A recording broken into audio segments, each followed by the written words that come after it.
Hello, and welcome to Beau Hannam Guitars and Ukuleles. Today I wanted to talk about how to set a neck, and I just wanted to quickly run through some things. And this goes for any type of instrument, well, a guitar or uke neck. So firstly, you just want to make sure that the heel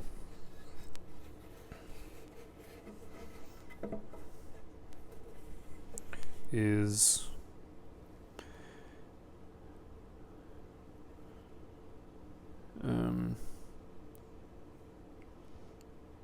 going to be, hang on, let me adjust this.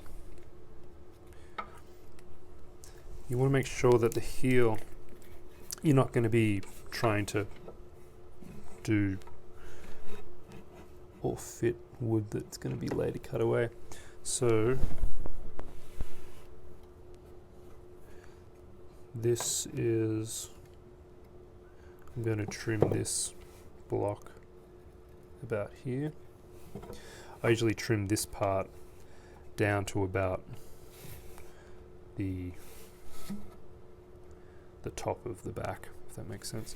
And also, this is a bolt-on, it's got a mortise and tenon, and so I'm just going to mark where that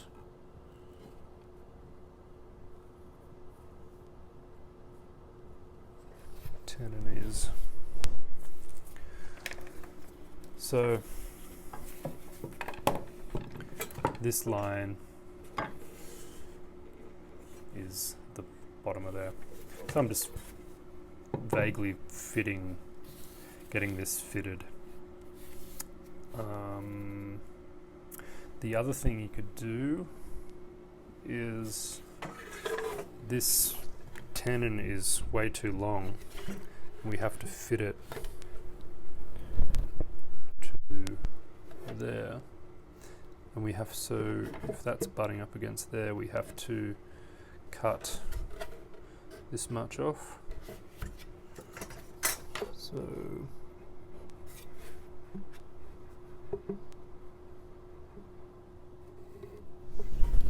about that much off, if you can see the line. But there's a few other things I want to do before I do all this. This is kind of jumping the gun slightly. Plus, when I cut this tenon, I cut it close to these lines, and I don't quite want to lose these lines yet because they are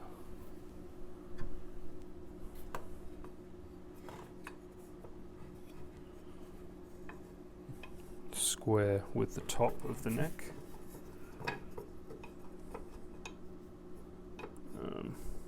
I can't show.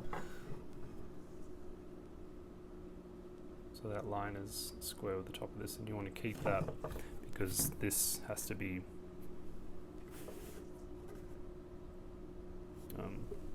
at right angles. But lastly, before we actually get into what I'm going to talk about, is I want to take this is the body joint, which in this case happens to be the 15th fret, but it's usually the 14th or 12th fret. I want to take this down, these cheeks down, right to, as close as I dare to the thickness of the body joint. And on this it's 44 mil. On a guitar, normal-ish guitar, it's like 2 1/4 inches.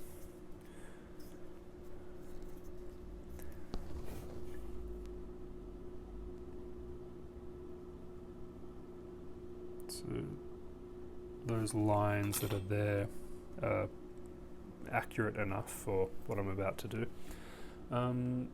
So I will stop this and show you how to do what I do next. Okay, so I'm going to use my block plane to take this down to that line, and I'm also going to use this square to figure out where I am. So I'll just take a few strokes and then show you. Just want this vise nice and tight. You might have to figure out which direction is best for the piece of wood.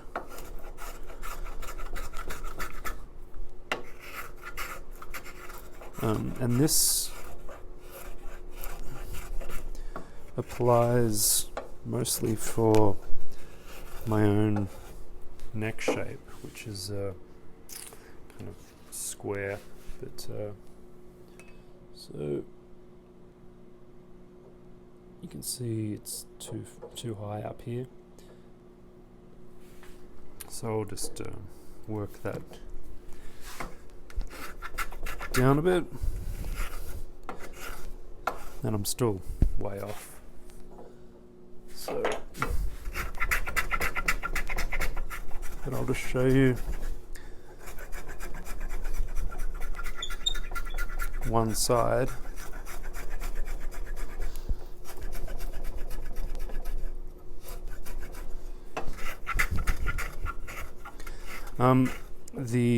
If you're doing a traditional style heel, so you know, the kind of arrowhead, for lack of a better term, the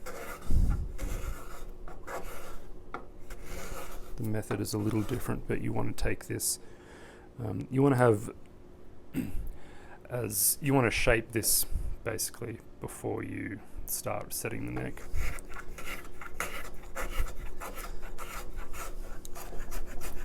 And that's what I'm doing.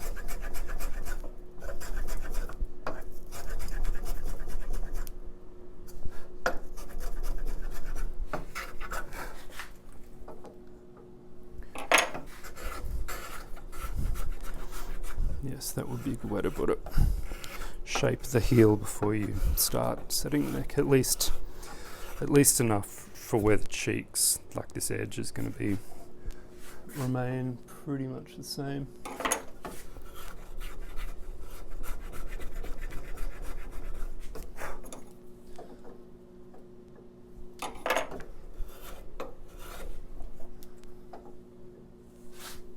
Okay, so I've got it pretty close. It's a little low on this edge, but I've got a bit more meat up here, so once I glue the fingerboard on, and I'll flatten this area flush with the fingerboard, that will all come in to be pretty much perfect. So I'm going to do the same with the other side, then move on. Okay, so this is all good. I bandsawed this down, and then this roughly to the depth of this. I still have to put a curve on that. Actually, I can do that now just while I'm talking about it.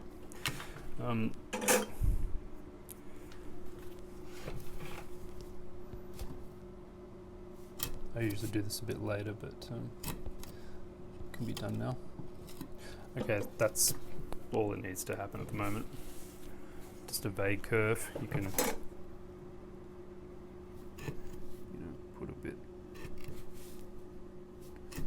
give it a bit more of an actual curve, but all in all, that's all you need at the moment. So the next part is fitting this to this. We're still not getting on to how to actually fit a neck, but I think it's important you know it all. So we just want to line up the center of the truss, well, the center of the neck, which in my case, I go off the center of the carbon fiber rod channel and the top of, or the center line of the top.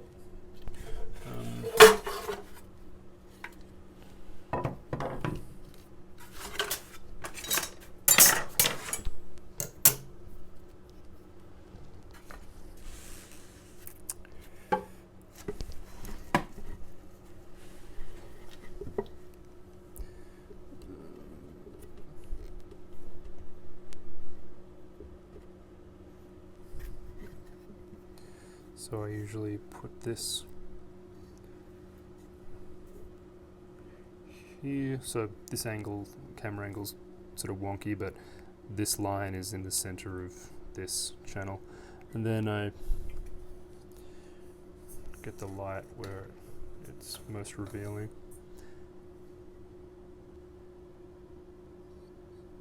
I look straight down and then mark where I need to trim this tenon. Okay.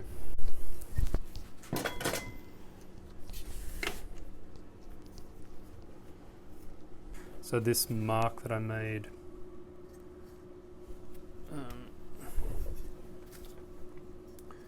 which is here, it corresponds with a line that's already there, which is fantastic. And that one was very close, so I'll just take this down with the chisel and do a test fit.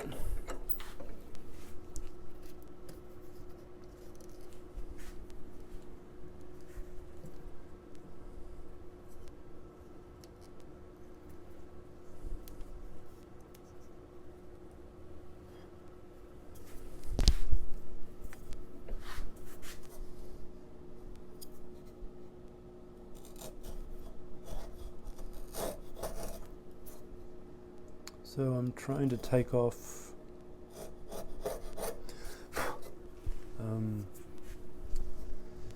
trying to keep the chisel flat this way and just take off an even amount just to keep this flat. And if this vise stayed put, that would be great.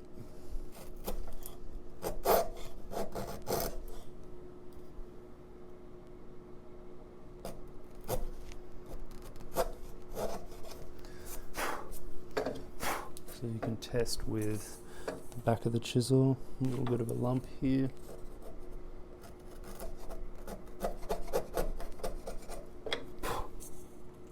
That's pretty good. Another thing you can do is a sanding stick, and you can kind of hit the whole thing at once. And so that would be that side.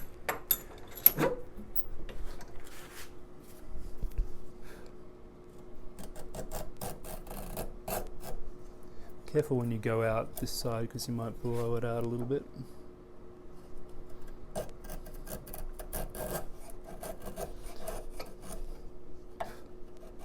Now if you go too far either side, and the center line of the top isn't in the center of the carbon fiber or truss rod channel, you can just use shims and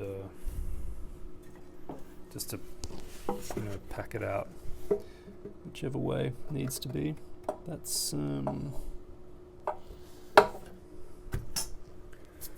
sorry, I'll just have to get off camera here. Okay, so this is a little bit off to one side, so I'm going to take off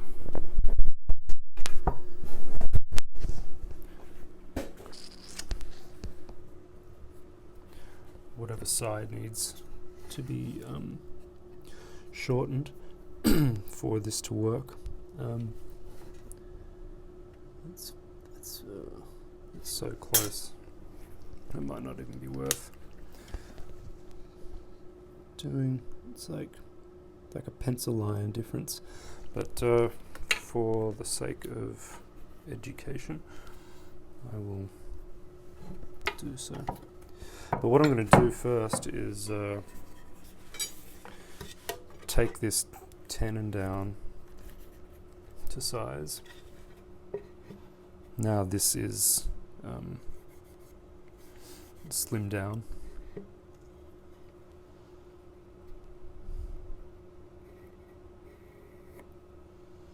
Okay, so just to give you that angle again.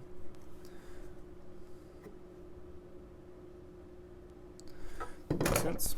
So I'm just going to go bandsaw that off and I'll be back. Okay, so I just trimmed the heel, the tenon down about half, and it's now fitting right in center, really perfectly. So that's good. So let's move on to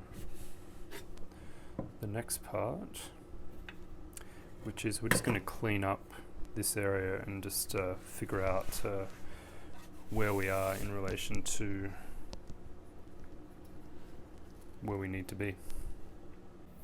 Okay, so on this neck we've got this little step here, so we just have to clean all this up before we move further.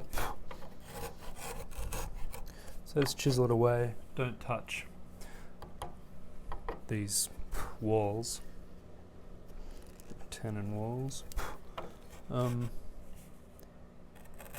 Be careful when you are gonna pop out the other side, because you get little blowouts like that. So just come in towards yourself, or stand on this side and do it, which is even better. So just a word about chiseling towards yourself. If you just, like I'm using finger pressure to do this. So I mean, there's no chance of me hurting myself. Well, I guess there is if my finger was here, but just in regard to power, I'm not trying to really force anything. It's just finger pressure.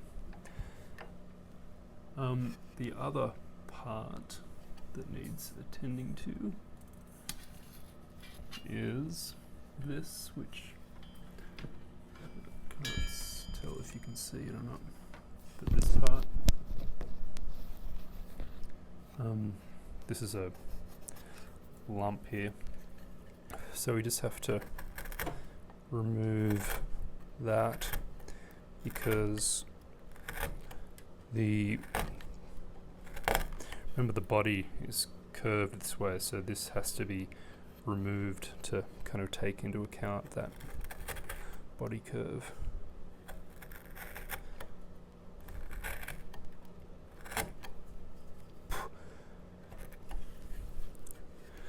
And you can, this is the time where I usually make the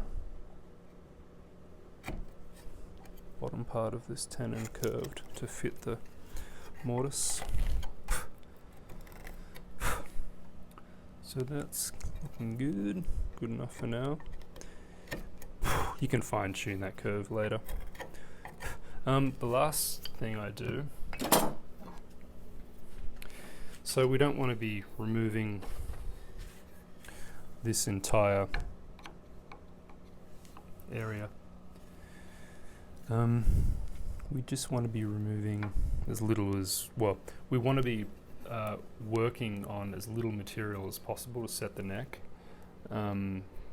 So what I do, this is a 1/4 inch chisel. I usually leave about 1/4 inch and cut away about the same. So this is only on this style of neck, which has got you know, square cheeks. And I sharpened my chisels before I did this, so. And I'm not going to come out the other side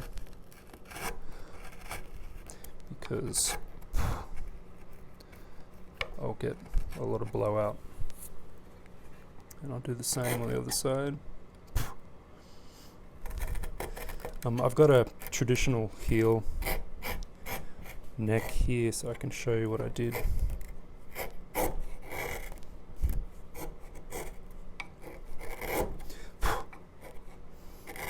This side I'm leaving a little bit less, but it's okay. So this ledge here and this ledge doesn't have to be even. So this is about 1/8, that's about 1/4 of an inch. It doesn't matter.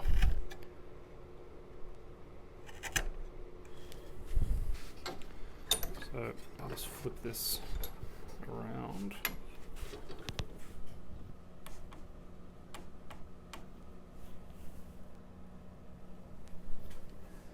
Now you can see me coming in from this side. And if I popped out this end, I would also break out the wood, so break out the wood. Sounds like a, well, I won't say. Okay. So, let me show you what I've done.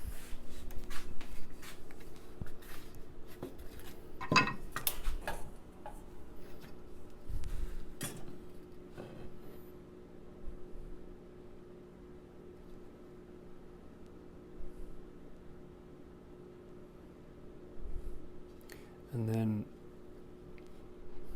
you can see the curve in that. And I haven't measured anything yet. This is just preliminary stuff before we get to the real work. Let me show you another heel. So this is a traditional arrow-shaped heel. You can see that I've done the same thing in regard to the ledge, but it just gets pretty thin in this area. I use a 7/8 wide tenon, so if you use less than that, you'll have more meat here to get a ledge on, a good ledge. It's better to have, you know, a nice ledge. But because I use a 7/8 of an inch tenon, because the wider this is, the less chance you've got of the tenon blowing out either side when you put in the inserts. But you know, if you're doing a dovetail, you don't run into this problem. Oh, and that's just a little shim that I use. So when I was cutting this tenon, I guess I cut off a touch too much on this side, and so I just packed it out with like a 10 thou black, looks like black veneer shim. Black sounds better. It's for tone. So that's just a kind of an indication of what is done. It only ever takes, you know, one piece of veneer to fix. Just as long as the center line is matched up with the center line of the truss rod channel. Okay, so on to the hard part, actual setting the neck. Okay, so now I can try and figure out where we are in regard to the neck. First thing I do is just give this a general look. This side looks just a little bit higher, inverted commas, or longer than this side, so I can already tell this side's going to have to get cut back, because when one side, just say this side is longer, it's going to be, to exaggerate, it's going to be longer this way, so the neck is going to be off that way. If it's longer on this side, the neck is going to be off this way. When they are perfectly aligned, this will be perfectly aligned. But this isn't the only angle. So this angle isn't the only angle. Actually, there's four things we need to worry about here. There's this angle, then there's this angle, which should have better light. Up and down, we'll get to that later. So if this is on center line, if this plane and this plane are on one level, but also have to make sure there's no interference in here, interfering in here.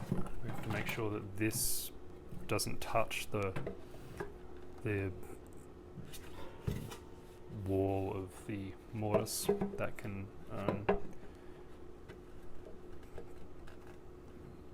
sort of, in the past I've been trying to set a neck and I haven't I've done a few things and then set it again, or tested it again, and the back is lifting up here or something, so it kind of looks like that just a little bit, and I couldn't figure out why, and then I just remembered, it's obviously this being too long. So if this is deeper than this, trim it back a bit.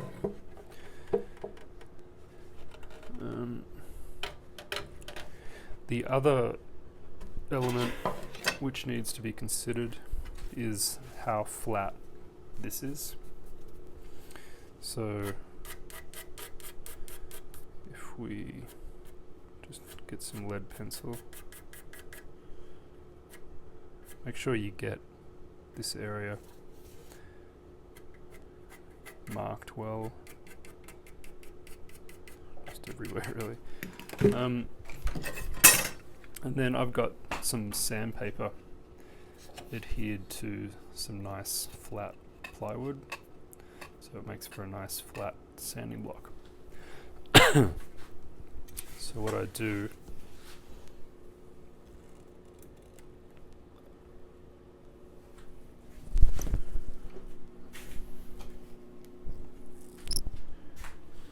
I'm going to put the mic down. I'm just going to sand this flat. One sec.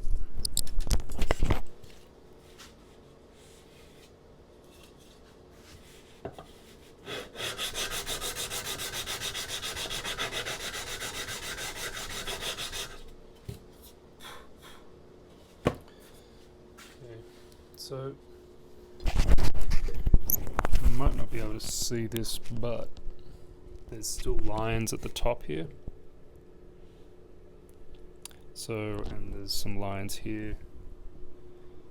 So I'm just going to keep sanding. This is, I'm using, 120, maybe 180 grit.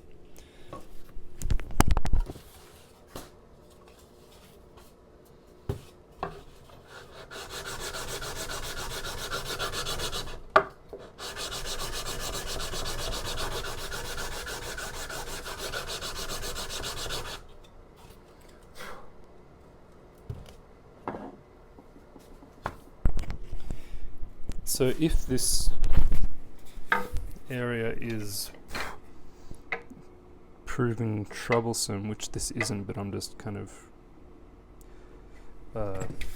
explaining my methods. If this has a bow in it this way, or a curve in it this way, or let's talk about the bow first. I just scrape off the middle just a little bit, because it's much, well, if there's a bow this way, you can't sand it flat because you're sort of trying to ride on that hill, so to speak. But if you curve, so if you've got a bow,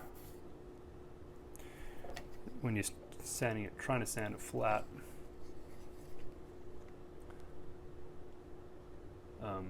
it's impossible to keep that flat. But if you exaggerate it, if you have that scooped out a tiny bit with the scraper, you're working these ends and it's very easy just to sand down. And we're talking like half a 64th, like a quarter of a mil or something. Just hardly anything.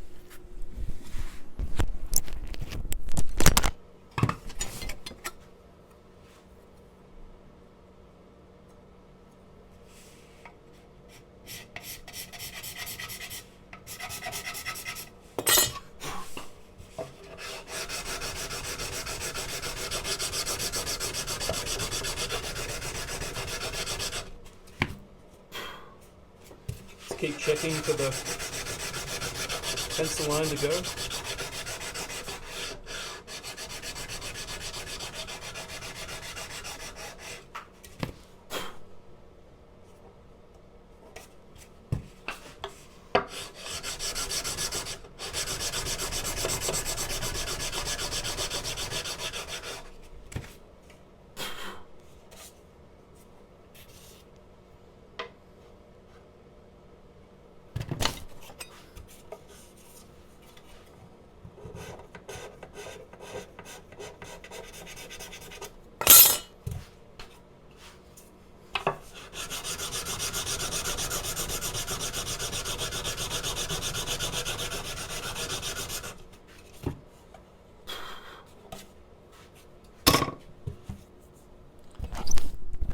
Okay, I was having a troublesome little bit right in this corner.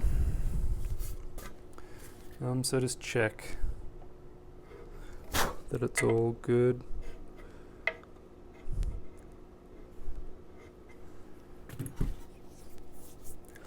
This is Coca-Cola, so it's kind of making me sneeze a bit.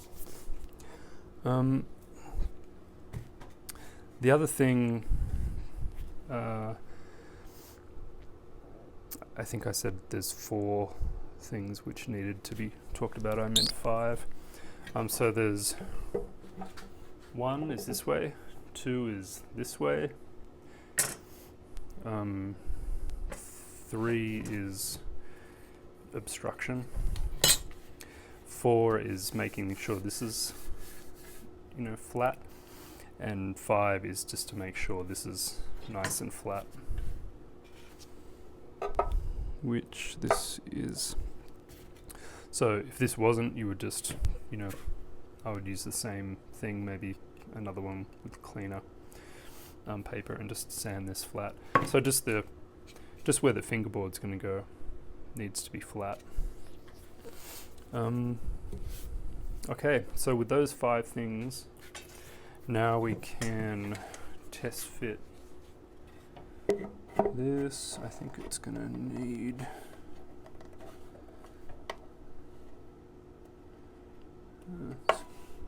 alright. I'm just going to take off.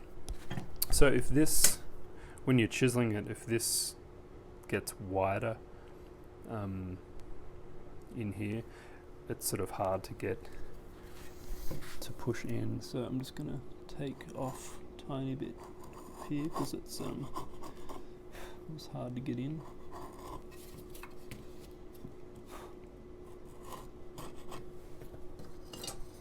I'll come back to this sanding stick in a bit.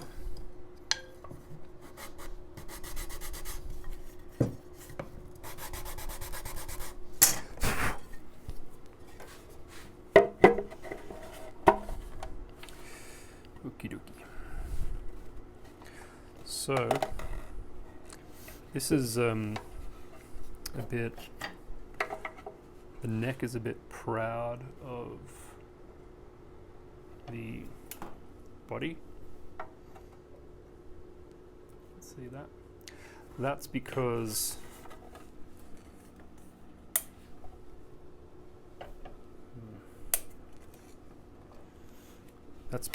the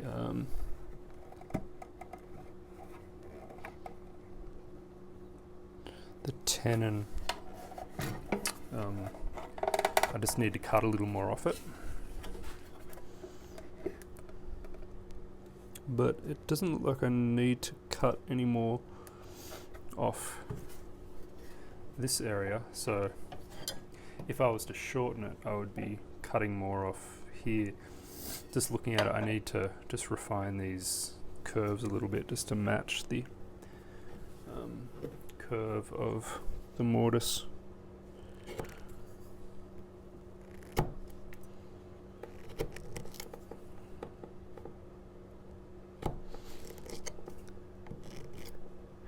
And I don't try and make it exact, just pretty close.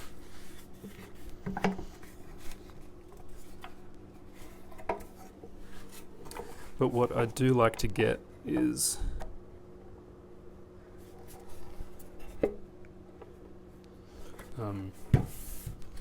so this is the perfect depth, so when you push it in, there's no gap between the bottom of the mortise and this.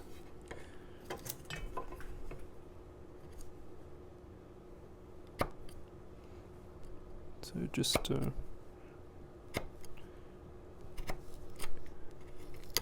not going to bother trying to show the little gap that I could see.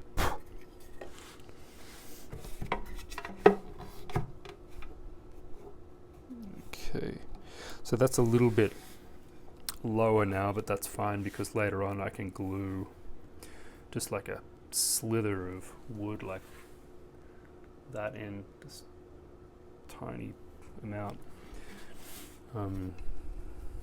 Glue it to the tenon, or you can even glue it in there, and that will just make it nice. Okay, there's a sixth thing that I should mention. That is, remember when I was talking about getting the tenon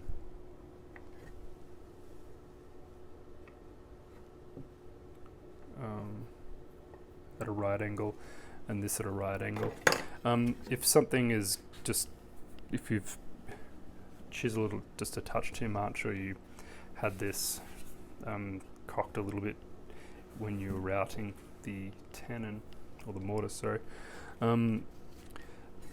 when you put this in, it can be a little bit twisted like this. So how you see that is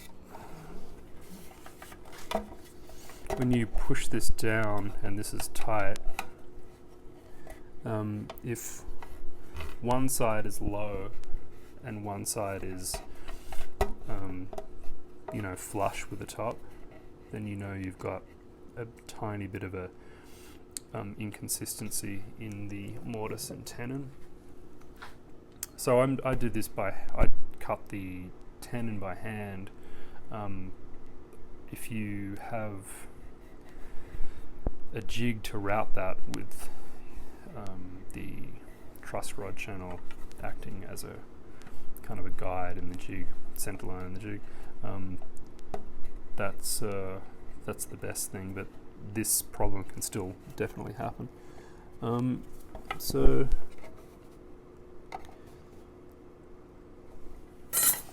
So this side is higher, the bass side. And I think this is, yeah, okay. So I'm going to hold off on dealing with this at the moment because I want to show you where this neck is in relation to the center line. So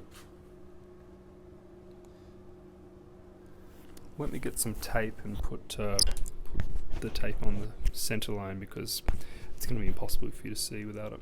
Okay, with tape. So let's see where we are. So this is the first real check. So with it, you can use whatever is best, and that is straight. I use just a uncut carbon fiber rod, which is really straight. But if you don't use carbon fiber inserts, you know, a proper straight edge is good. This is a 1/4 inch thick aluminum or aluminium proper straight edge.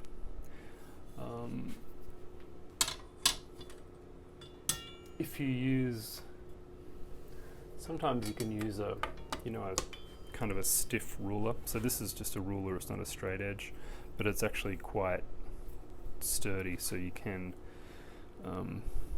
use it. If you just push the neck into the body with this and just align this edge of the ruler with the edge of one edge of the truss rod channel, or the center line if you don't use a truss rod or carbon fiber, you can get the same result. This will be, obviously, you've got to kind of take, if you're doing this method, you've got to take one side and then the other and see where it's pointing to, but I'll show you with this. This is really easy. So with this, the carbon fiber in the truss rod channel, you can see, and this is pushed up hard against the body, as good as I can make it anyway at this stage. You just extend the carbon fiber down to where it's going to give the best reading, and the best reading is right at the bottom. And you can see that is pointing, it's over 1/4 inch this way. This is so the right hand side of the tape is the center line. So to get this centered, what I'm going to have to do,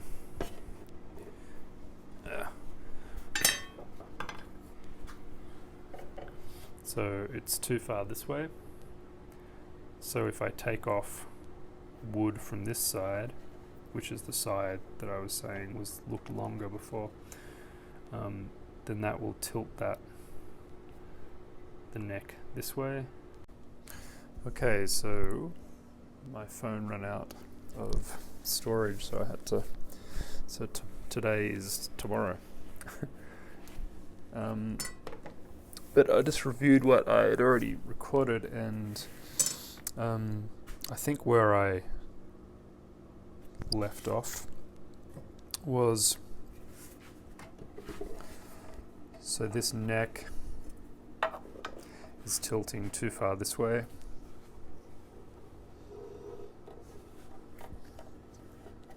So I'll just talk a little bit about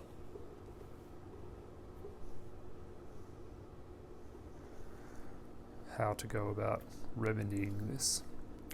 So where we want to end up is right in the middle. And if we get to the middle here, then where the bridge is, it's going to be like extremely fine. So really, if it's off a little bit here, going to be less off where the bridge is, and the bridge is where actually matters. So, you know, if this is, you know, a 30-second off, that's fine, because it's going to be, you know, probably half that at the bridge. So how I did deal with this a little bit at the very end of the last video, but just to recap, this is tilting, this is the neck at the moment is too far to the treble side, and so we have to take material off this side of the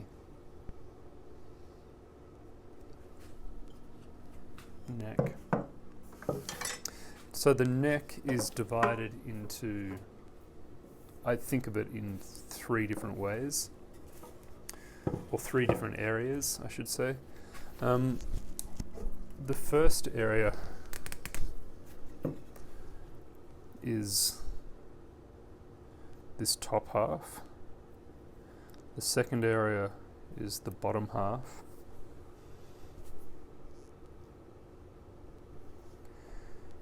And the third dimension of it is the entire thing. So if we want to kick back in regard to this plane up and down, if we want to kick, if the neck is too far back like this, we have to remove material off the top half of the cheek of the heel. So just to kind of exaggerate it, we have to take a wedge of wood off here. And when I say exaggerate, I mean really would be taking maybe a 30-second off or something at most and fairing it down to nothing. And then that will kick the neck back this way more. If the neck is too far this way, then we have to remove wood off the bottom half of the heel, and it's the same amount. You know, you'd probably work just about a 30-second, or you know, just to start off with, unless it's really huge, and then you might remove a lot, but normally it's you don't have to remove much at all, although you have to remove, usually you don't have to remove much, but you keep not removing much from various elements, and it takes a while. It can take ages. You know, if you're having a bad day, it can take you half a day. Other times I've taken this off the bandsaw and I've gone ching, and everything's just been perfect, like, you know, and those are good days. But you know, some days it's best to not attempt it. It's a good day to clean the shop or something, and once you start getting angry and just frustrated and you can't figure it out, just stop and try it again tomorrow. So yeah, to kick it back this way, you would remove material off the bottom half of the cheek. So that's up and down. To move it this way is the third element. So you would remove an even amount off the entire face of the cheek. So to remove it on this side, which is what we're going to do, that would move the neck this way. So we have to take material off the treble side of the, if you start thinking in terms of treble and bass, it will help you, because and when I was first starting out, I don't do it anymore, but when I first starting out, I used to just mark this. That sounds like it shouldn't need to be done, but when you're getting frustrated and you're new at this, and even if you've been doing it for ages, when you're flipping this neck around this way and you've got the sanding stick and the shoulder plane and the chisel, it's very easy to kind of just forget which side you should be working on. So I'd recommend just doing a little mark. It's just a nice, easy reminder. So we have to, this is about 1/8 of an inch off, a little bit more. This, by the way, is what I use for ukes. It's a carbon fiber rod, which is 1/8 of an inch wide, or 3mm, and it's I think 5/32, not 5/32, 5/16 high, which is about 8mm. So I use that, just one of these, in a uke neck. In a guitar neck, I put one of these on either side of the truss rod, double action truss rod. I used to use, for ukes, I used to use a 1/4 inch deep by about 5mm wide, but I was doing strength tests, and the thinner but taller is much stronger. So just something to think about, but either one works. Uke necks probably don't actually need any of this, but I'll put one in anyway. So how are we going to deal with this first? I can't remember if I'd already dealt with this before my phone ran out, but I'll say it again when I think of it. So the tools we're going to use are some sharp chisels, a shoulder plane, which isn't necessary, but they are very handy. This is a medium Lee Nilsson shoulder plane. For ukes, you only need the small one, but because I do guitars, I got the medium one. I'm pretty sure that's the medium one. It's number 42. And sanding stick. Now, a sanding stick I have 2 different grits on it, 80 or 100 and 120 or 180, I'm not sure. And this is tapered. So it's kind of vaguely tapered to fit this. You can see that.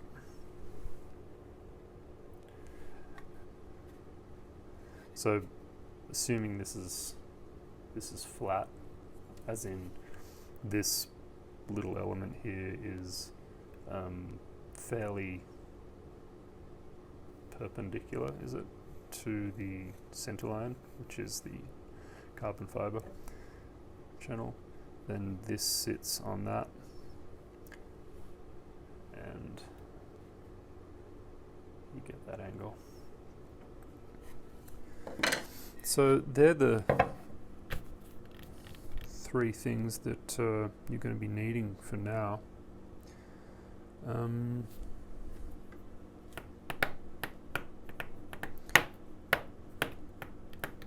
Okay. Oh, a few other things. Some sandpaper for a little bit later down the line. I've got 120. Sorry. 120 to 40. These are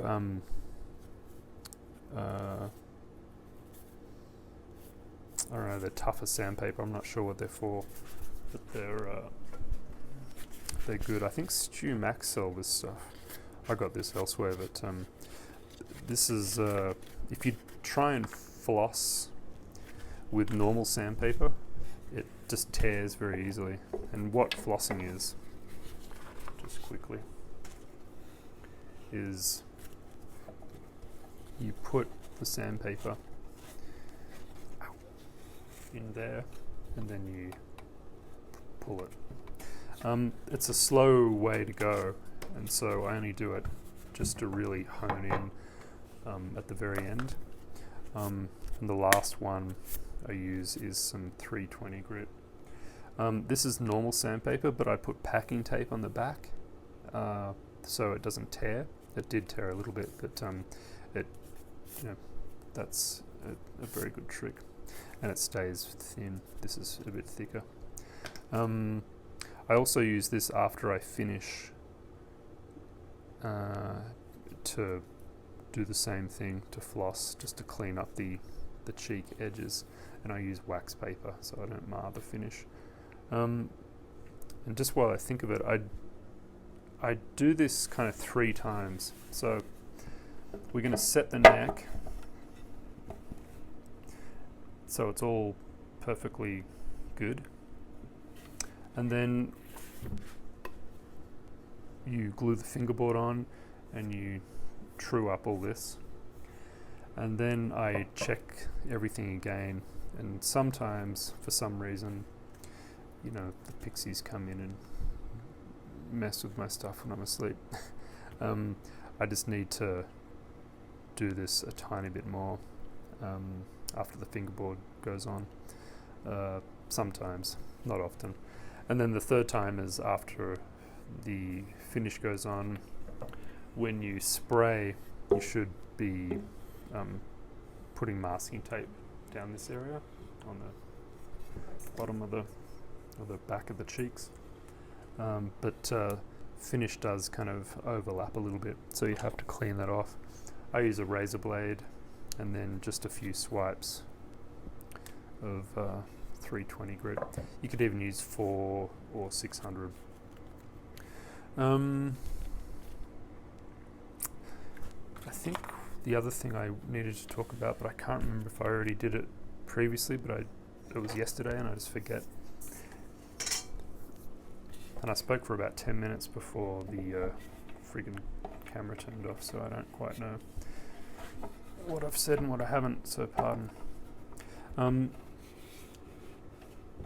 So the other thing we're going to be aiming for, apart from getting this dead center, is to get this plane of the neck to be on par with the upper bout. So at the moment you can see that it's not, it's about 1/8 of an inch off. So that means, so it's 1/8 of an inch back. So that means we're going to have to take material off this, the top half of the neck. But first we're going to center the neck. I guess you can do it either way, but I find that once I've centered the neck, it's much easier for me to meticulously and symmetrically take off even amounts on either side, so it hones in on this. So just work in one plane at a time. So I'm going to put this in the vise, get the camera set up, and see how we go. Okay, now it's fitting. It was fitting before, but it was about to not be fitting. So there's about a, I don't know, 1.5, 30 seconds. What's that in American? 3/64 gap. That's good. So we'll just take some material off this side to kick it back.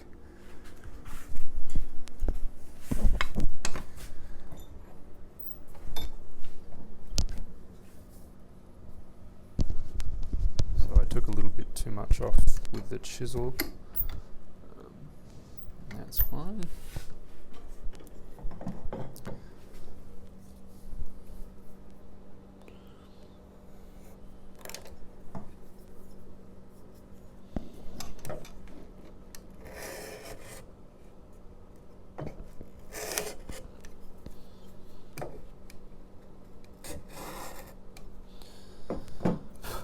Sometimes, like this piece of wood, it was fine when I was going in this direction, but as soon as I went in this direction, it tore out some of the little end parts, which is, you know, it's just something you've got to deal with when you're a woodworker.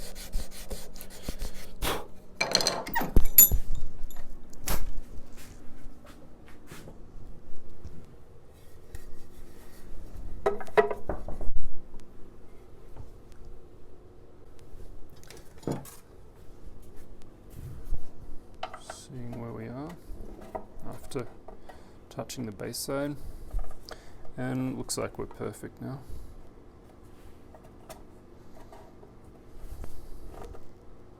Yep, that's perfect. So I'm just holding this with my finger, and you can see that we're right on.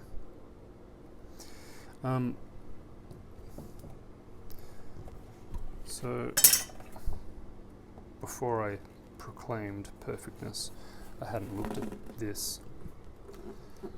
So that side looks good, and what I'm looking for is just any gaps that need to be dealt with, which will completely change the geometry once I fix it up. But this side's perfect, so keep that in position, turn it around. This side's good. It's can be a bit neater, but that's because a little bit it's a tear out and stuff, but that's going to be dealt with later. So now we can concentrate on the second half of neck setting problems, which is this direction. So like I mentioned before, I've got to try and get some light on this. I've got to close that gap. And how I do that, or how we do that, is by taking off even amounts off the top half of the neck, because that will kick that back this way. That makes sense? Okay, on to the second part of the hard part.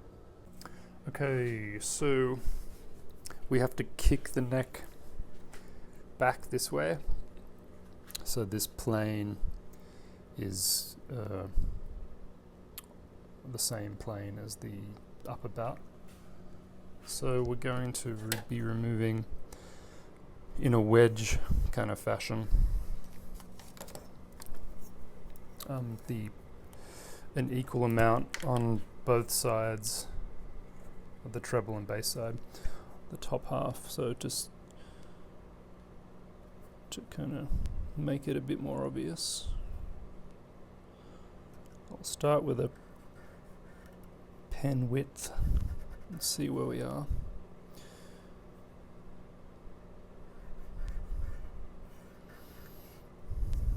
So can you see that? See how it wedges down, so a fair bit, or like a 30-second on here down to nothing. We'll be doing that equally on both sides, and we're doing it equally on both sides because you remember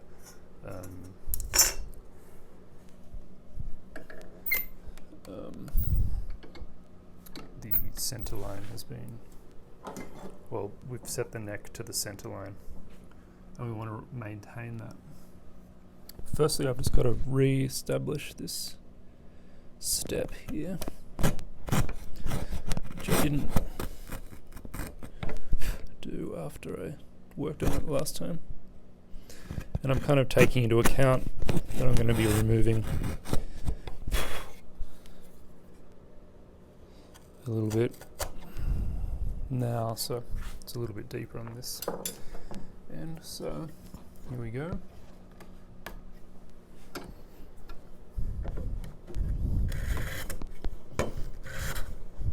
And I'm going a bit quick. I'm putting more pressure up here and then releasing it as I get closer.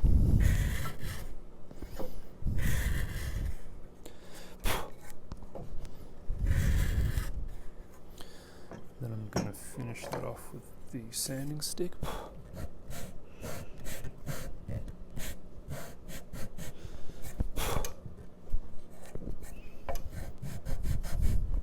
Okay, that's one side. This side will be a little bit trickier just because I'm going to actually, we'll see which end I come in from, but I'll do the same for this. It's probably a good idea to be doing this when you're first starting out. I don't actually mark it like this. You know, when I'm not filming and doing sort of instruction, but it is a good idea. Sometimes I will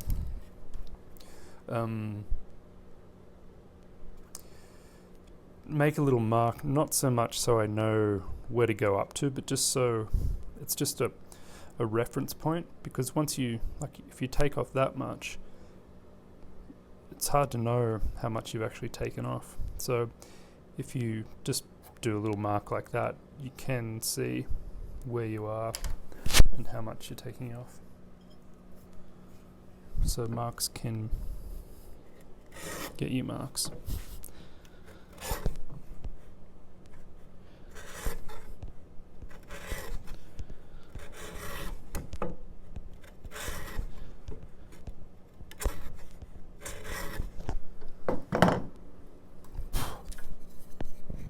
So you can't just take off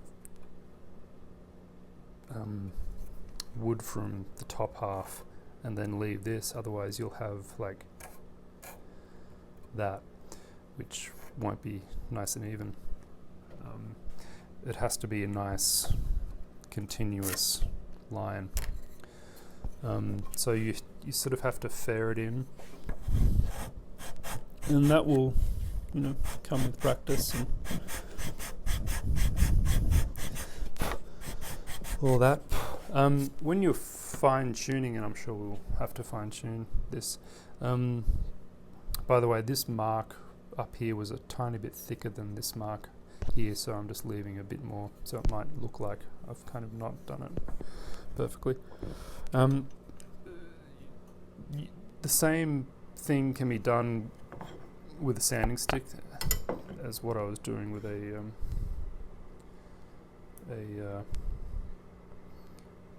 shoulder plane. It's a nice end grain cut. So you just put a bit more pressure on this edge, like this side, and just fair it in.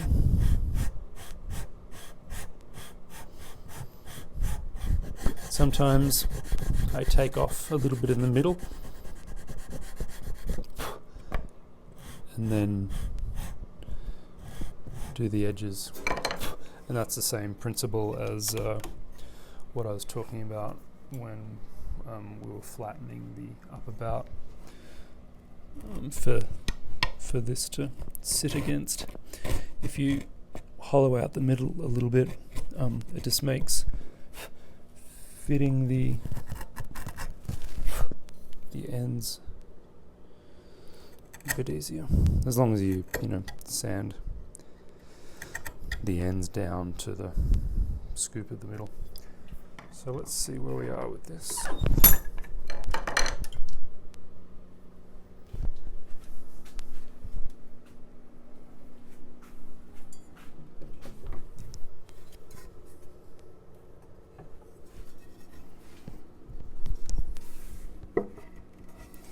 And obviously in doing this, we may have changed the center line, but it's still good.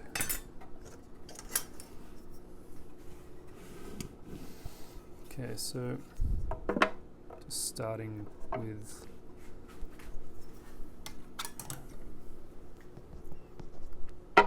this plane, the upper bout.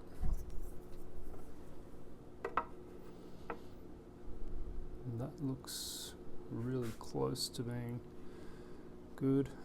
It still needs to come back a tiny bit. Not sure if you can see that. About a 30-second down there, so we definitely did well with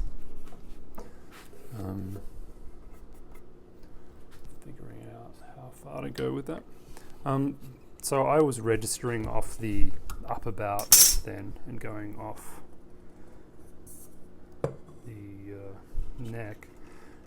This time, just to illustrate the point, I'll register off the neck and then to see how far we have to kick it back.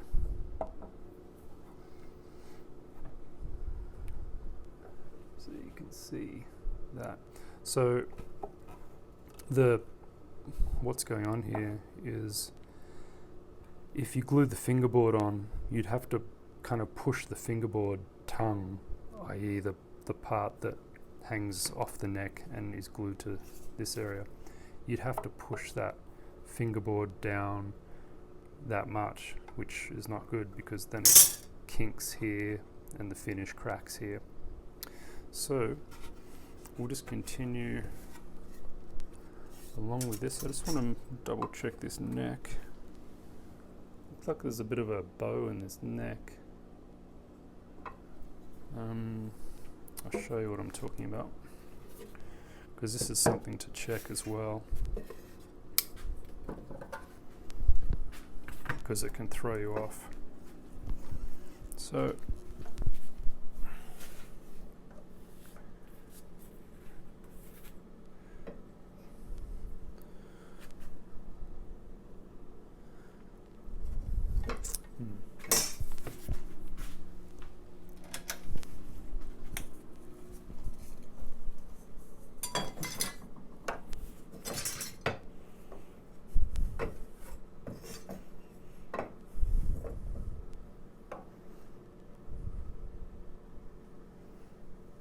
I'm not sure if this is picking up, but you can kind of see it there now. And if I bring this over here, you can see a gap here. So it's bowed just a little bit in the middle here. So I'm just going to true that up.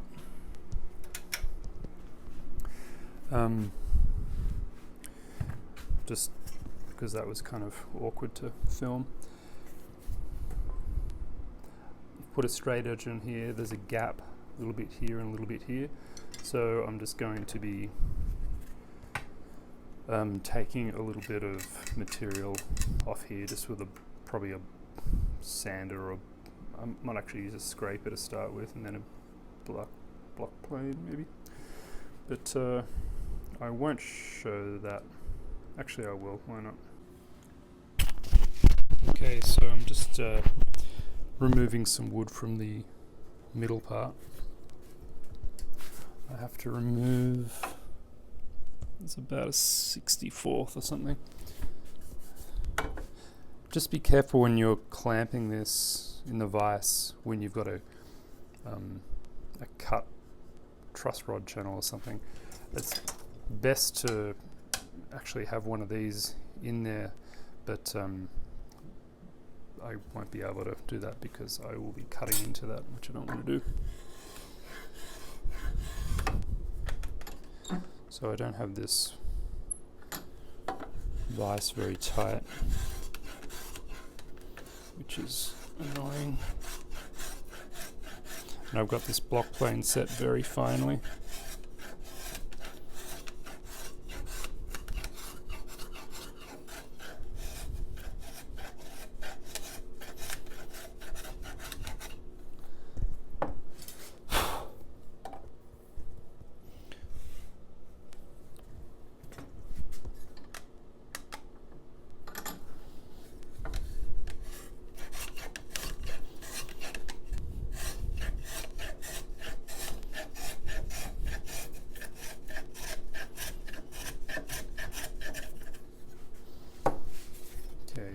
Scraper.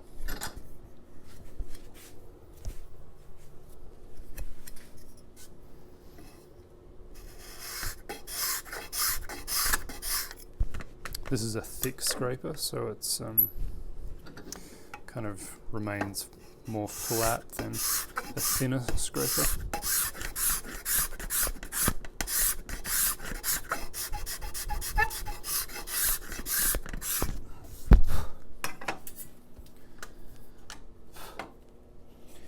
And that's almost right.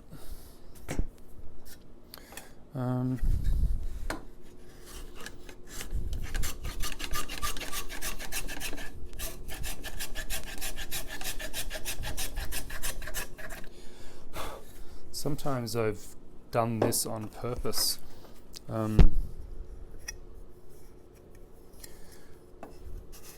With a neck that I like on a classical guitar, you can do this. You can sort of put in relief, not into the fingerboard, although you can and do that as well, but you put the relief in at this stage. Just another trick. Okay, so that's a tiny bit hollow in the middle. I'm not too worried about that, but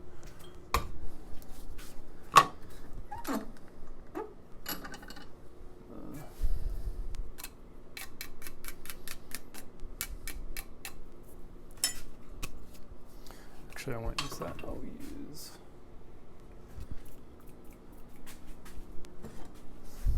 spray. Okay, this sucks.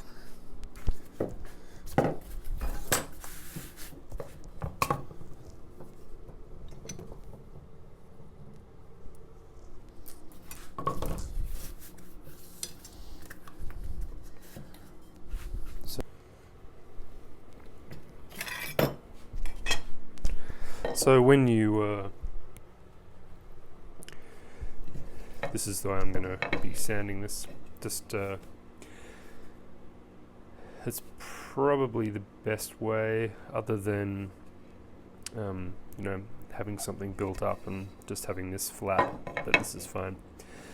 Just as long as you're aware that when you're sanding this, you don't want to flex, like push down, because this will push down here and it will flex in the middle here, and you'll end up taking off too much off either end. So just be aware of that.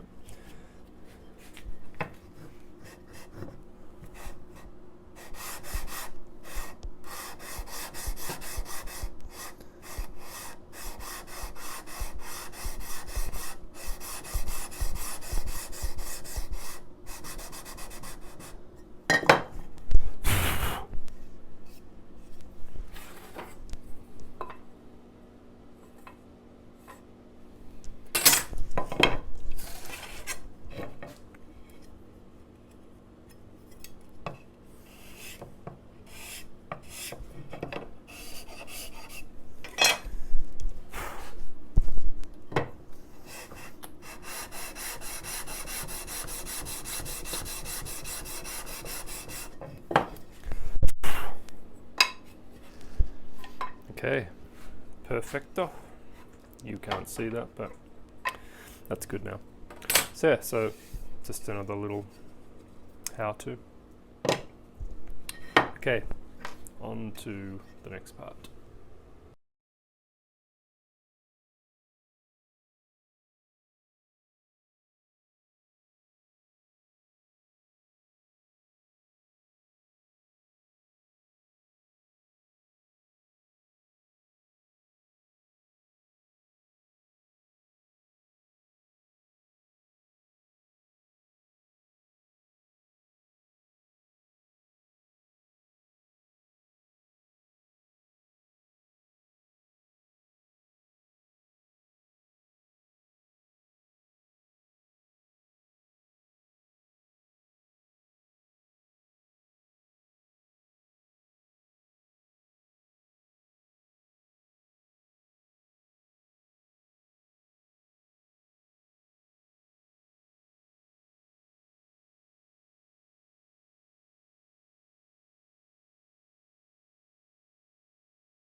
Okay, so I put the insert in. You can do this now or later, but because this is so close, I'll do it now. This is the only exposed end grain on a guitar or uke, so I actually seal this up with thin CA.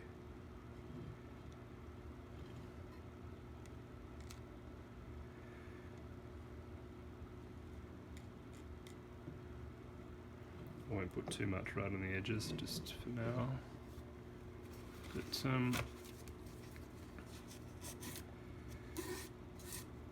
it seems, I mean, you could do this with shellac or something, but I just do it with CA just because I, once I get this insert in, I wick CA down the edges, and it usually gets CA all over here anyway, so I just keep going with it.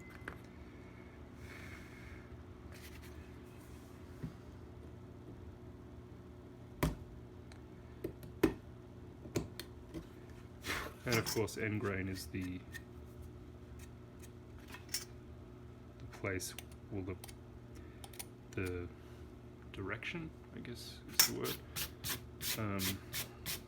where wood draws in and releases moisture the quickest and easiest.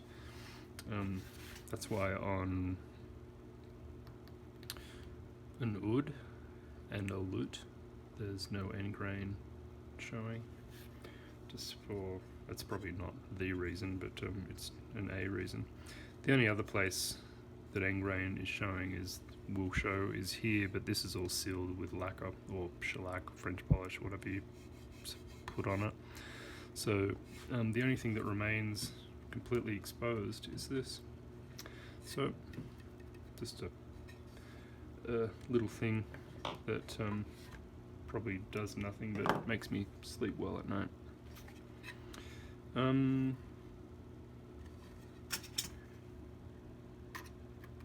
One last trick before I put the neck on. So I rarely get this, perhaps never get this to completely match up perfectly with that hole. So what I do is I enlarge this hole once I've done all what I've done.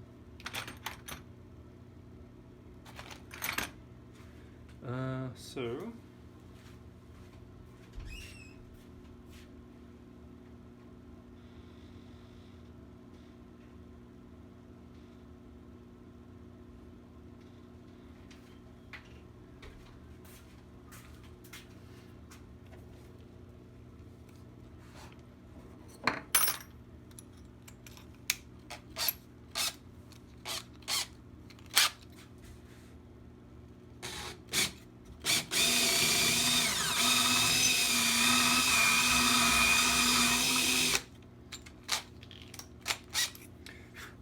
that was a 1964. I have no idea what that is in mil, but sometimes I just file it out, other times not.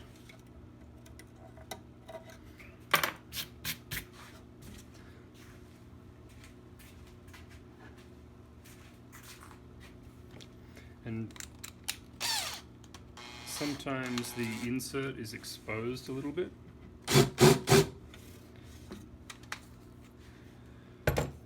And so it's sometimes it's sticking out a little bit.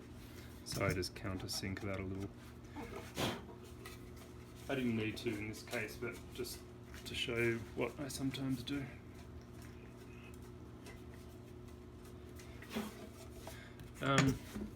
So these inserts, this one is pretty much flush with this, and it's very close to the edge, so I need to have only that much bolt exposed out of here. So that's too much. Sometimes I have shorter bolts, but not today. So I'm going to have to cut off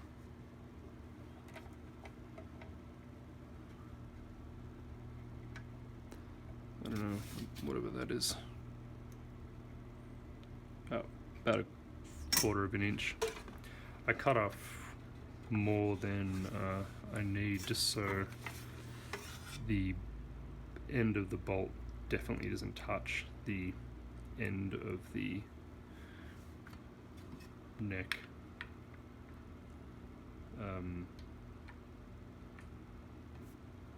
Wood. So I won't show you that. I'll just go. I'm going to hacksaw this off and then just shape it on the descender, so it looks like this. So I re-establish that sort of small point. Okay, so here's the original length bolt, and here's the one that I just made correct for this uke. Just before you start anything, just stick the bolt in and screw it in and out.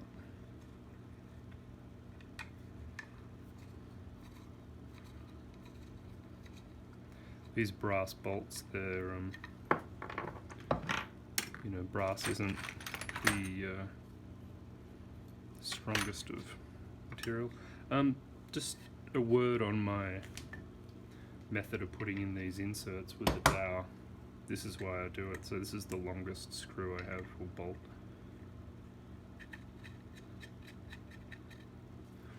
So can you see how straight that is? It's really hard to do that freehand, like without that dowel jig. And that's like dead on. So well worth the money, especially because I got that at a yard sale. And then you can see how far it's sticking out now. Still, it's pretty close actually. Oh no, it's alright.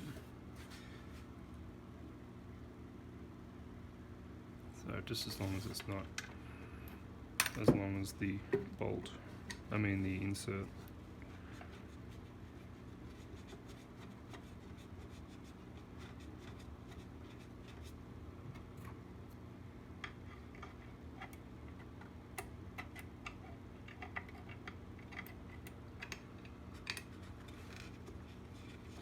And don't bother doing this until the neck is like almost perfect. Because if you do this, imagine doing this right at the beginning and then you manipulate the neck in different ways. You'd be left in a tight spot. A tight spot, you'd say. I'm just feeling with my thumb that this is even, which it doesn't feel like it is.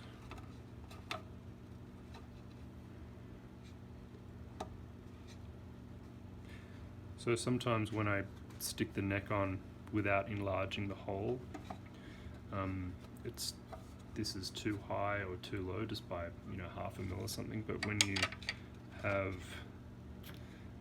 an enlarged, when you enlarge that hole, you've got a bit of wiggle room now, which is always needed. I always get it close, but I never seem to get it spot on, which is not a problem because you just drill the hole bigger and then you can put it wherever you want.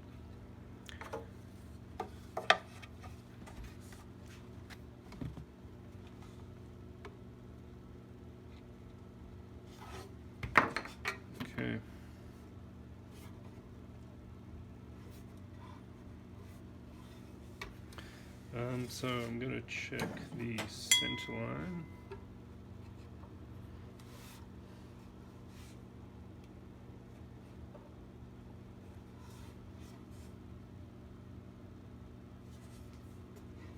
I was looking at my, down the length of my kind of center line piece of carbon fiber, and it's got a bit of a kink to it.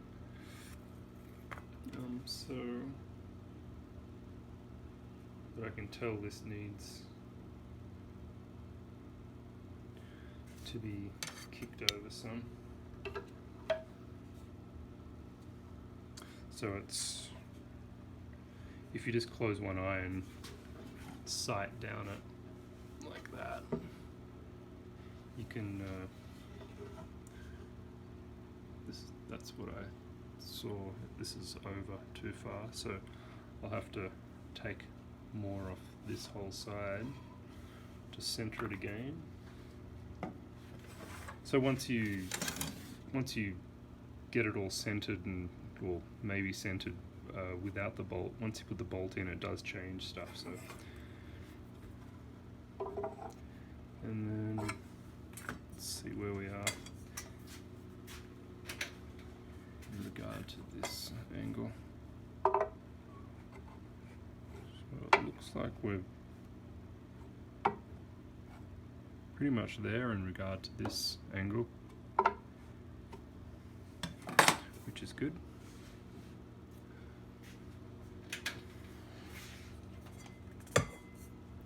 So I have to take some off this side, which is good because this side's a bit gappy anyway. This side's nice. This has got some pen line on it, so it kind of looks like a gap, but it's not actually a gap.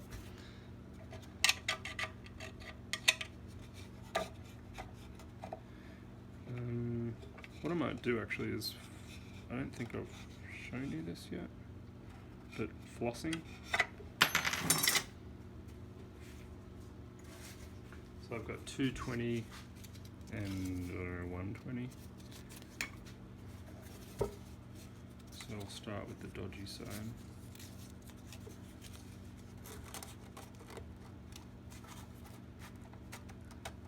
This paper's a bit thicker than normal paper because it's backed.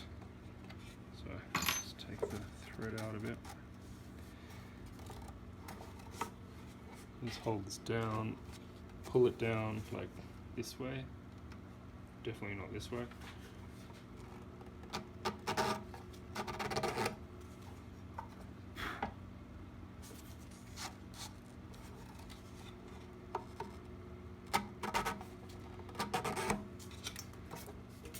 Now remember, when you're doing this, you're taking off twice as much on this side of the heel cheek as this side, because this side, this half is getting that much paper, and this little point, you know, the paper's gone now. So if that makes sense. I'm sure if I'm explaining that very well, but I'm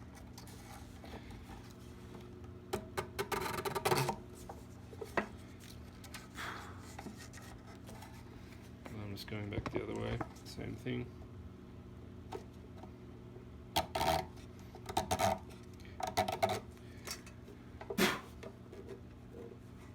And this is really fine tuning it. See if that made a difference.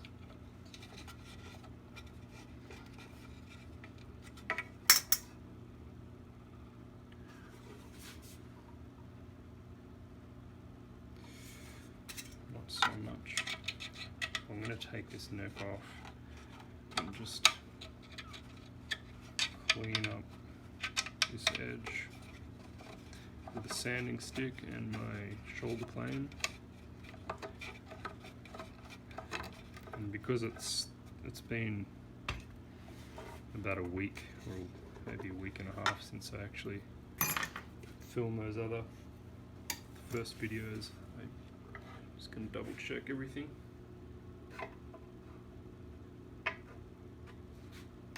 Okay, this could do with a bit of a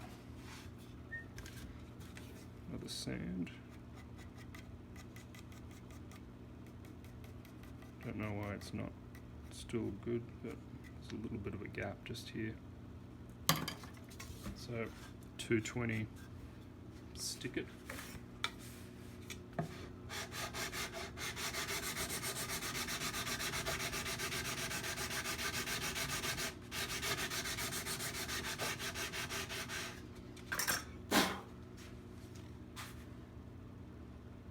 Cleaned up, you can still see a tiny bit of pencil there. Let's see if that's going to matter. Yeah, it's right where it matters.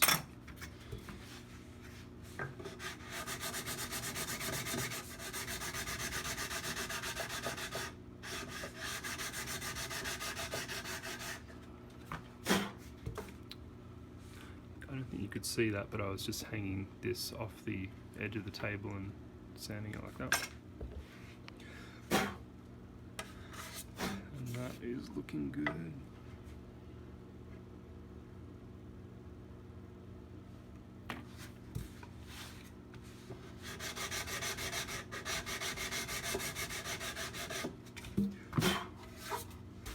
Okay.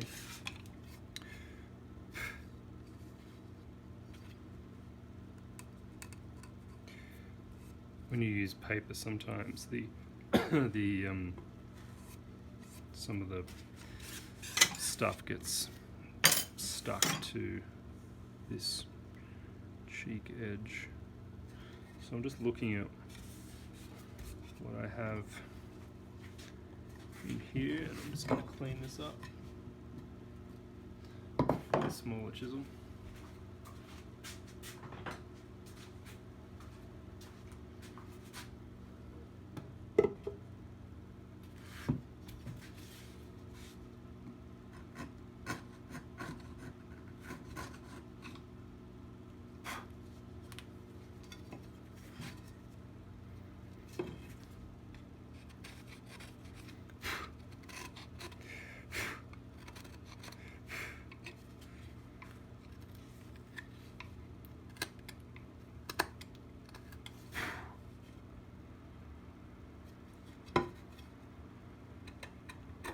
What I really should have done is got it all absolutely perfect and then put CA glue in here, which I usually do, but I just kind of wanted to talk about it when I thought about it.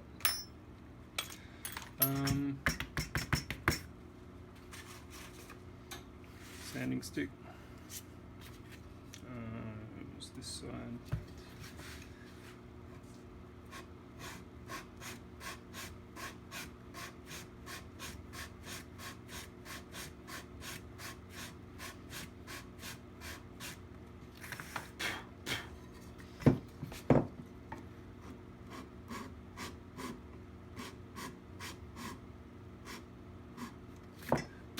Just cleaning this up just to make sure it's all nice, which it is. Let's see where we are.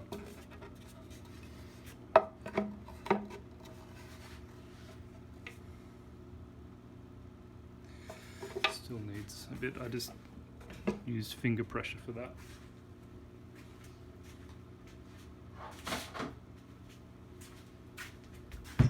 So I'll just stick this in my clamp. I mean my vise.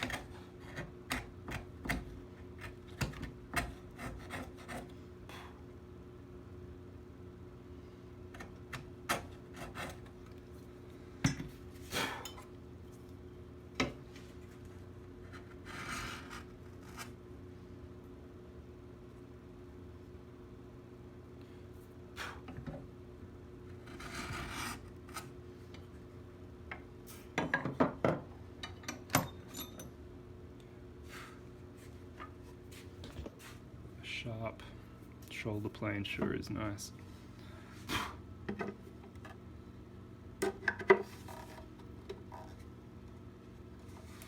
So I'm just sighting down this.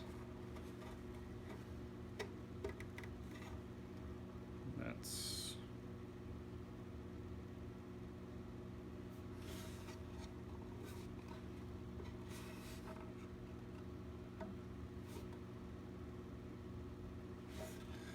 much better.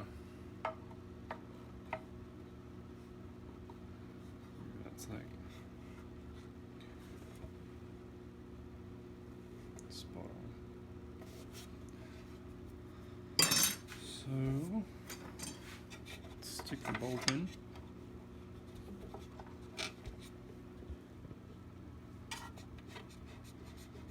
I got a new phone gooseneck clamp, so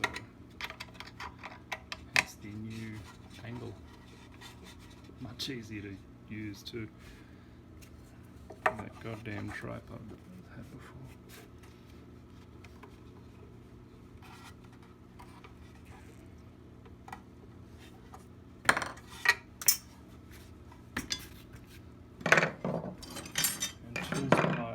So quick on my workbench.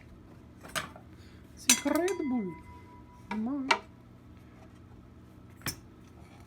Still check that we've got this angle right. It's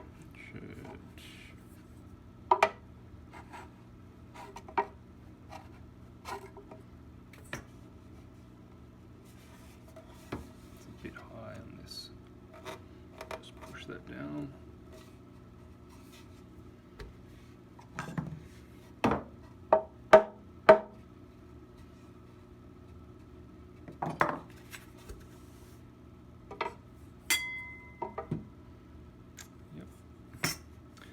And that's looking spot on. Yeah. So that neck is set.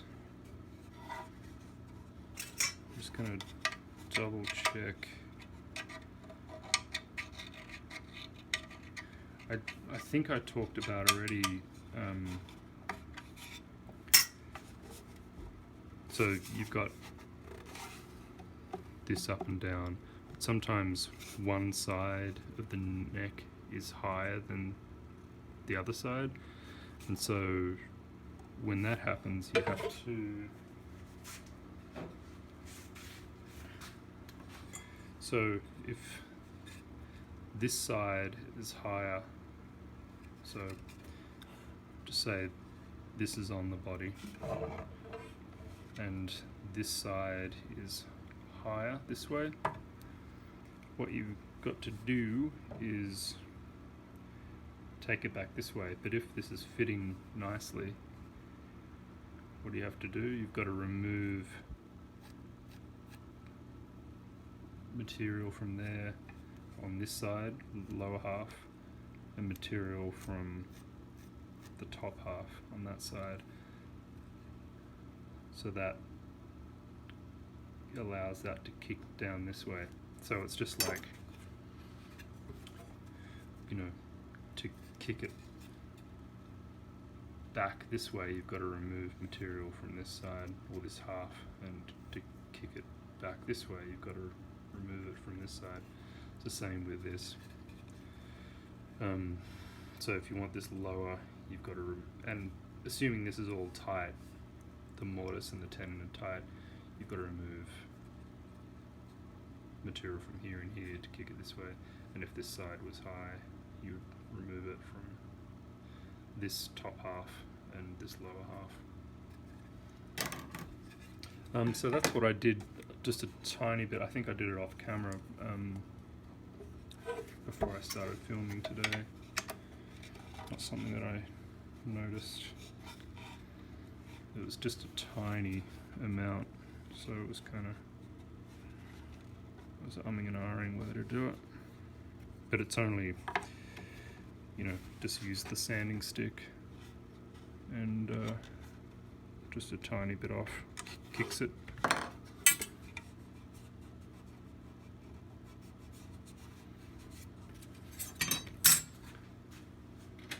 Turn the light off. So that's looking really nice. To make it absolutely perfect, do this next thing. Don't sneeze. So making sure this is nice, this is all nice, which it is, everything's good. So this is on center this way, it's got the right pitch. This is nice and clean and a good fit to the body. Last thing we do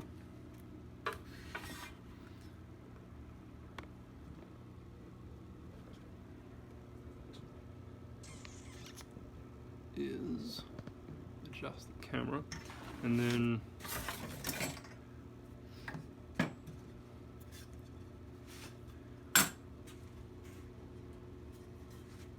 this is, I think I used this when I was sanding the neck. Just make sure this is propped up a little bit. Or, yeah, it should be alright like that, actually. You just want to get this perfect. So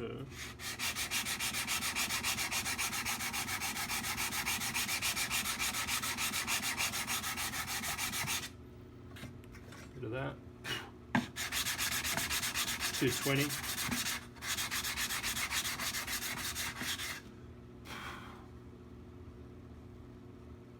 And now it's absolutely perfect. It should be like spot on, minus like 0.5% before you do that. But now it's just, the camera probably can't pick that up, but it's like schmick.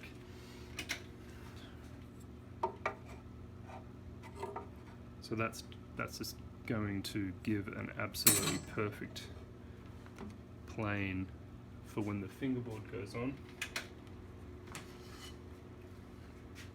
which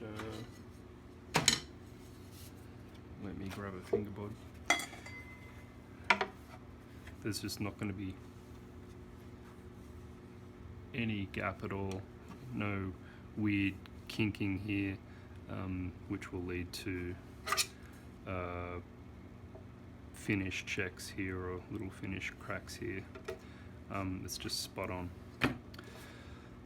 So that's that. So the next thing that you would do is make the fingerboard, position it. I don't know if I've done a positioning fingerboard video, so I'll do that, and then glue it on. I glue the fingerboard on first, and then I take this down and measure for the heel cap. Just another tip is to, I'll talk about this later, but pre-shape the heel cap, because, you know, trying to shape ebony end grain is a bitch. So, but that's for another time. But that's my tutorial on setting a neck. I think the last time I did this, I thought I was going to have to remove material from the top to halves, and once I sanded this neck flat, because there was a tiny bit of a bow, I put it on and it was right, and that was like a week and a half ago. So I didn't actually do any more to this. It was just happened to make this right. And that is another way to it's kind of a cheat for setting a neck, to explode out the logic. Just imagine you had a massive chunk of wood, completely irregular and everything, but you had a perfect instrument body. You could, if you had like a lightsaber or something, you could just have that massive chunk of wood and then just carve it down that way, and it would be perfect. So, you know, so you can manipulate this plane to get it matching up with here, instead of having this flat, leaving it and manipulating all this to get it flat. I don't do that, but you know, that's something else that you can do. But I wouldn't count on that. Yeah, just concentrate on the 4 quadrants of the cheeks. Actually, there's kind of 4. There's 3. 3 for each side. 1, this half, and the entire thing. Or the entire side, and then this half, and the entire side. And if you just understand those 6 areas, then you will be right. And I recommend getting the center line first, and then worrying about the pitch. And this pitch will be different in relation to the, this angle, in relation to what radius your top is. So if you've got a flat top, it's going to be a right angle. Well, assuming that this is a right angle, then this will be a right angle, and that would be totally flat. But nothing's 90 degrees in life. So I hope you enjoyed that. That was a pretty in-depth ramble on neck setting, but it was enjoyable to illustrate it all. If you like these sort of videos, please subscribe. It means a lot to me. And if you want to see any particular videos, just let me know and I'll write them on a little pad and get to them. Thanks. Bye. Stay dirty.